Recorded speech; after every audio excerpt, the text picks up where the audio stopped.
So here we are, man. We had been waiting for it to happen for a minute. Fight is back on after all of the clenbuterol and all of the, this guy is a bad guy and this and that. We got all of that stuff out of the way, and now we get to the fight. Fight is over, so let's get to it. First two rounds I gave to Canelo. All right, 10-9. Okay, 3 and 4 I gave to Golovkin. All right. Fifth round, I gave that round to Canelo. Sixth round, Canelo. Seventh round, Golovkin. Eighth round was a swing round, okay? They don't count those in boxing, but it's going to be judged a certain way, all right? So you could have went either way, in my opinion, with those. So I give it to both guys. I gave them 10s in that one, all right? Ninth round, more of the same. Could have went either way, all right? So this is why you have the close, real close scores. But the judges have to award the fighter that they feel is in command of the fight because of the 10-point must system. They feel like they have to award this guy this round and this and that. So they felt like Canelo was in charge, so they gave those rounds to him. In my opinion, the eighth and the ninth round, Canelo his foot was off the gas. I was yelling at my TV screen. I was telling the guy, hey, get to the head, go back down to the body, mix up your attack, throw your combinations, let your hands go. I'm just being real about it. That's what I was doing during that time frame. So in between those two rounds, you could have literally gave it to Golovkin. So in my opinion, Golovkin took over in the ninth and the 10th. In the 11th, both of those guys were pretty much done for. You could have made 11 a swing round, and that's another one that's up in the air. I gave it to Canelo, and of course the 12th round, that was a very, very sloppy round. You could have gave it to anybody. Goes to Canelo. So that's why the scorecards look the way they did at the end of the night. And literally, if they would actually just give these guys tens, straight up and down, just give these guys tens. And if it's going to be a 10-point must, then if you have swing rounds like they were tonight, where they were so close you couldn't pick, why can't both guys come out of that round with a 10? Since you're just doing the 10-point must, why? You tell me. Why is that not happening in boxing? I just don't understand that, man. Now, if you have a clearly decisive winner in that round, then of course it's going to be a 10-9 round. But I don't see anything wrong with in a 10-point must, two guys coming out of the round with the same amount of points. If it's a tie, it's a tie. That's how you saw it. Plain and simple, that's how the fight went. It was up and down. So in the rounds where I was where I gave Canelo the first two, that was decisive. 3 and 4, it looked like Golovkin, to me, was winning those. But the judges probably saw it differently. They probably gave those rounds to Canelo. The earlier rounds probably all went to Canelo on the judges' scorecards. I'm just being real because that's the only way that you would have had Canelo up 2 rounds.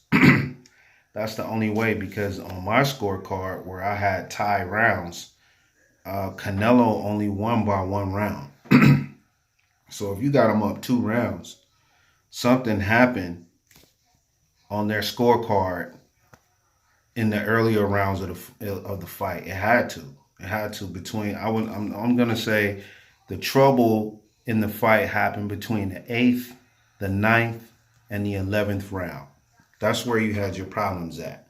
So it was somewhere in between there where the judges just said, I'm just going to go ahead and give, I'm going to, seven was clear. Golovkin got it. 8th round, somebody said, I'm just going to go ahead and give Canelo that one. 9th round, you really didn't know. Okay, so somebody said, you know what? I'm going to give Golovkin that one. 10th round, Golovkin. Okay, and then the 11th and the 12th, they went ahead and gave it to Canelo. I'm telling you, that's exactly how it went. But anyway, Canelo was my pick. I'm happy for the guy. He edged him by 2 rounds. I had him winning by one. Uh, it was more of the same. Like I said, I thought since he lost all of the weight, or because he wasn't juicing, however you guys want to put it. If you're hating, you're gonna say, "Oh man, since he wasn't juicing, he was skinny and blah blah blah blah." If if you are a Canelo fan like myself, and he did get caught juicing, eating clean butyrol over in Mexico, and he had to cycle out for 6 months and then get in the ring and get in significantly. I would say I'm not gonna say he was smaller. I'm just gonna say he just didn't have as much mass, solid mass as Golovkin did. Golovkin looked really really solid. Honestly, he looked a little round tonight, and he was extremely heavy. He was heavy in the ring. He looked like he was about 160. I'll say 160, between 165 to 168 in the ring tonight. He almost looked like he was 170. He looked almost 170. There's no way that I'm gonna really give him 10 pounds, in a few days. So I'll probably say he looked like he was about a good one, almost 168. He was close. He was too heavy. So he was tired, and you can see it early in the fight where he was breathing really really heavy. He couldn't his arms, you could just tell he couldn't really get his arms up the way that he wanted to, and Canelo was teeing off on him and picking his shots early in the fight. Between 1 through 6, he was just picking his shots where he wanted to land them, from the head to the body to the head, the way that I like stuff. If you guys been watching my channel for a while, you will notice that I say that a lot. But when you're mixing up your attack, that's exactly how it looks. Body to the head to the body. You mixing up your attack as you go, and then you kind of able to throw your combinations the way you want to throw them. Punch placement. So I thought Canelo was able to do that, but then you saw Golovkin coming back in the later rounds, especially the championship rounds between 9 and 12. He looked like he woke up and he started putting together his combinations, and he started landing some solid shots. He started landing some power shots. He started landing combination punches, and then his foot came off the gas. I don't know what was going on with him tonight, man, but he really looked despondent. He looked disoriented. I can't necessarily say he looked confused, because I can see that he knew what Canelo was trying to do, but it just seems like he was saying to himself, I see what he's doing, but I can't do anything about it. So it was just, and then he had to just muscle up everything he had. And those of us who play sports, you know how that feels, man. You down on your last leg, and your coach is screaming in your ear, telling you to pick it up, pick it up, pick it up. And you muscling up, and that's when normally we throw up. That's when we give it up. We give up whatever is in our stomach at that time is coming up. But anyway, man, it was a good fight. I'm not here to hate on Golovkin. I could hate on him because I was really tired of Golovkin, man. He really just didn't, to me, deserve to be carrying around the strap the way that he was, because Canelo had to give up the belt due to the fact that he couldn't sign the 15-day uh, fight agreement, the contract, due to the fact that he was in court. So they gave him the belt. They didn't even put a fight together for him to get the belt.